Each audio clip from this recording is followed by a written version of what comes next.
नमस्कार दर्शक बंधु आपण मानक स्वागत करुछु आपण मानक प्रिय चैनल प्रभु जगन्नाथ को अनुभूति लेखक भागवत प्रसाद महांती से कहती 1957 मसीहार कथा साइकेल रु पड़ी चलवा शक्ति हरैली तापर आक्रांत हेली दारुण बात व्याधि आघात अभिघात परिणत हुए बात व्याधि गछक चेर नईक पानी सरीला हेले उपशम हेलानी व्याधि निज बासभवन रही छटपट होती यंत्रणा पहुँची गले डाक्तर गुणवती महांती जे कि चिकित्सक थे पुरी गोपबंधु आयुर्वेद हस्पिटाल परामर्श देले सेठाकु नहीं गले चिकित्सा करिवार व्यवस्था करिवे चलवा शक्ति तो नथिला तेणु बड़ भाई मते बोहिकी नेले साथी रे थिले मो बापा आ मो स्नेहमयी माँ सेतेबेले यातायातर एते सुविधा नथिला बस ट्रक तो स्वप्न प्राय पादरे चलिकी जीवा ही एकमात्र भरोसा तेणु दीर्घ 22 किलोमीटर सबटरे गलु जाजपुर टाउन सेठारु बस रे जाई जाजपुर केउझर रोड रे ट्रेन धरी पुरी गलु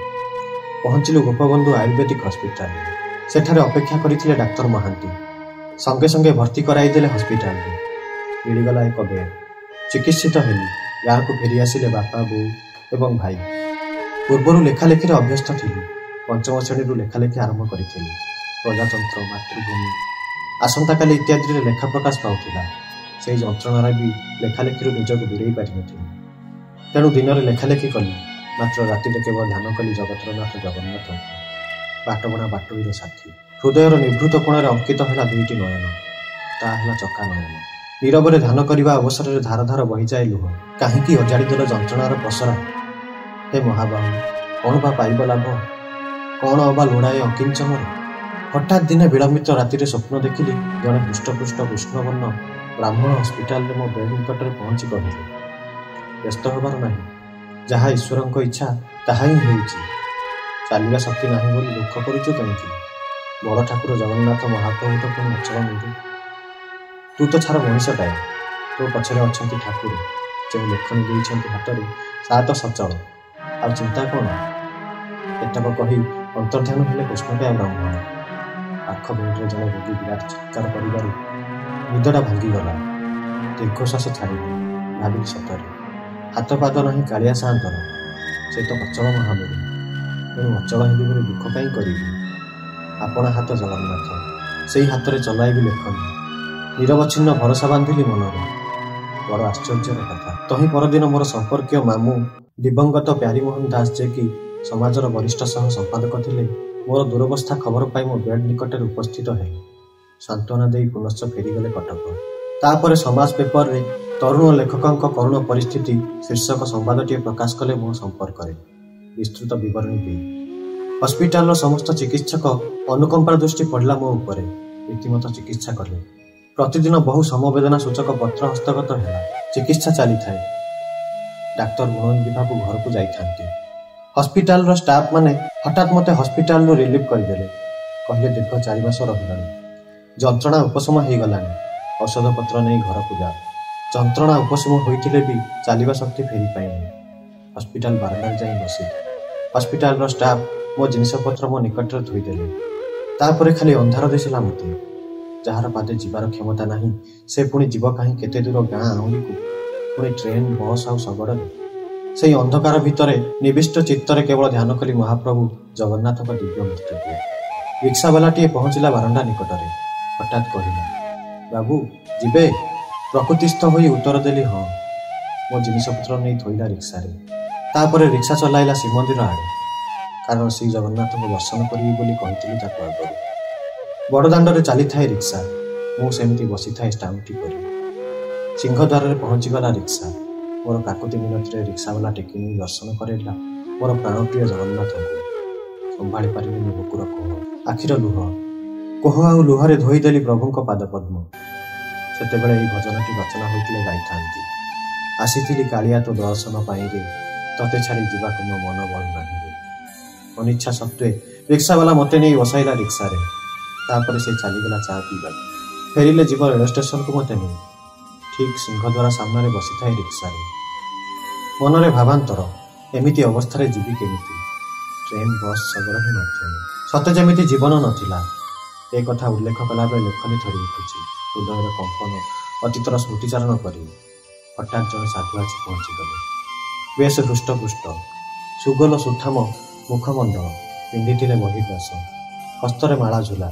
ରିକ୍ସା ନିକଟକୁ ଲାଗି ଆସି ପଚାରିଲେ, ତୁ ଆଉରିର କବିରାଜ ବୈଷ୍ଣବ ମହାନ୍ତିଙ୍କ ପୁଅ ଭାଗବତ ନା? ମୁଁ ଉତ୍ତରରେ କହିଲି, ହଁ। ଆପଣ କେମିତି ଜାଣିଲେ? ସାଧୁ କହିଲେ, ମୁଁ ତୁମରି ଗାଁର ଗୋବିନ୍ଦ ସାହୁ ପୁଅ ଶ୍ୟାମ ସାହୁ।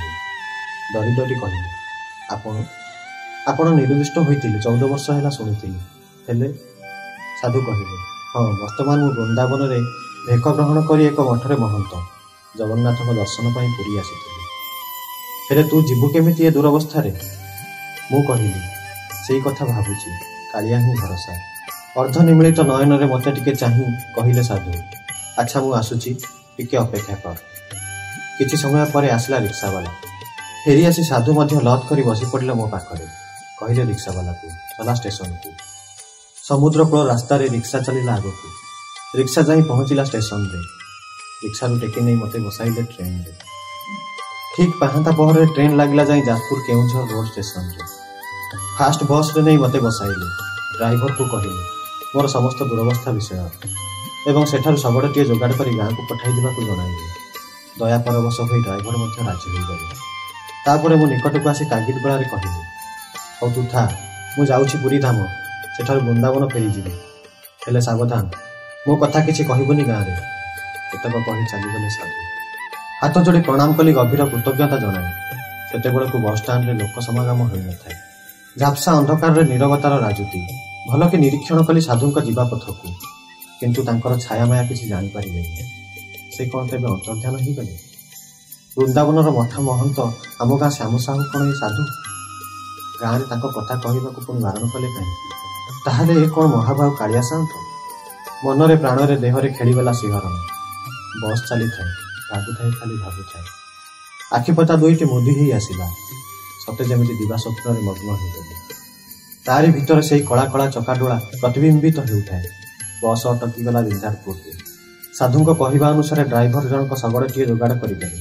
ଗାଁରେ ପହଞ୍ଚନ୍ତେ ଘର ଲୋକେ ତଥା ଗ୍ରାମ ଲୋକେ ଦେଖି ଆଶ୍ଚର୍ଯ୍ୟ। କେମିତି ଆସିଲେ ଅସମର୍ଥ ଅବସ୍ଥାରେ? ବୃନ୍ଦାବନରେ ମହନ୍ତ ହୋଇଥିବା ଆମ ଗାଁ ଶ୍ୟାମ ସାହୁଙ୍କ ସହାୟତାରେ ଆସିଲି ବୋଲି କହିବାରୁ ଗ୍ରାମ ଲୋକେ କହିଲେ, ଅନେକ ଦିନ ହେଲା ବୃନ୍ଦାବନରେ ସମାଧିସ୍ଥ ହୋଇଛନ୍ତି ବୋଲି ତାଙ୍କ ଘରକୁ ଖବର ଆସିଥିଲା। ଘର ଲୋକ ମଧ୍ୟ ଯାଇ ସେଠାରେ ଯଥାରୀତି ସାଧୁସେବା କରିଥିଲେ। ଏ କଥା ଜାଣିବା ପରେ ହତବାକ୍ ହେଇଗଲି। ଅନୁଭବ କଲି ବୁଡ଼ି ବୁଡ଼ି ଯାଇଥିଲା ଚେତନା। ଉଡ଼ି ଉଡ଼ି ଯାଉଥିଲା ବାଣପକ୍ଷୀ ନୀଳାଚଳ ଧାମର ଜଗା କାଳିଆର ରତ୍ନସିଂହାସନ ନିକଟକୁ। ଆଜି ବି ଭାବୁଛି, ଏ ଯୁଗର ଜୀବନ୍ତ ଦେବତା ଶ୍ରୀ ଜଗନ୍ନାଥ। ଡାକିଲେ କହନ୍ତି ସେ କଥା। ଭକ୍ତ ବତ୍ସଳ ଭଗବାନ ଏ ଅକିଞ୍ଚନ ପାଇଁ ଜଗା କାଳିଆ ସାରିଥିଲେ ମହନ୍ତ। ଆହା, ଏ ଅପାର କରୁଣା କାଳିଆର, ଲୀଳାମୟଙ୍କର ଏ ଲୀଳା ମାୟା ଏବେ ବି ସ୍ୱପ୍ନ ଭଳି ବୋଧ ହେଉଛି। ତେବେ ବନ୍ଧୁମାନେ, ଆଜି ପାଇଁ ଭିଡ଼ିଓଟି ଏତିକି। ଏହି ଭିଡ଼ିଓଟି ଆପଣମାନଙ୍କୁ କେମିତି ଲାଗିଲା ଆମକୁ କମେଣ୍ଟ ସେକ୍ସନରେ ଲେଖି ଜଣାନ୍ତୁ। ଆଉ ଭିଡ଼ିଓଟି ଭଲ ଲାଗିଥିଲେ ଭିଡ଼ିଓଟିକୁ ଲାଇକ୍ କରିବା ସହିତ ଚ୍ୟାନେଲକୁ ସବସ୍କ୍ରାଇବ୍ କରିବାକୁ ଜମା ବି ଭୁଲିବେନି। ଧନ୍ୟବାଦ। ଜୟ ଜଗନ୍ନାଥ।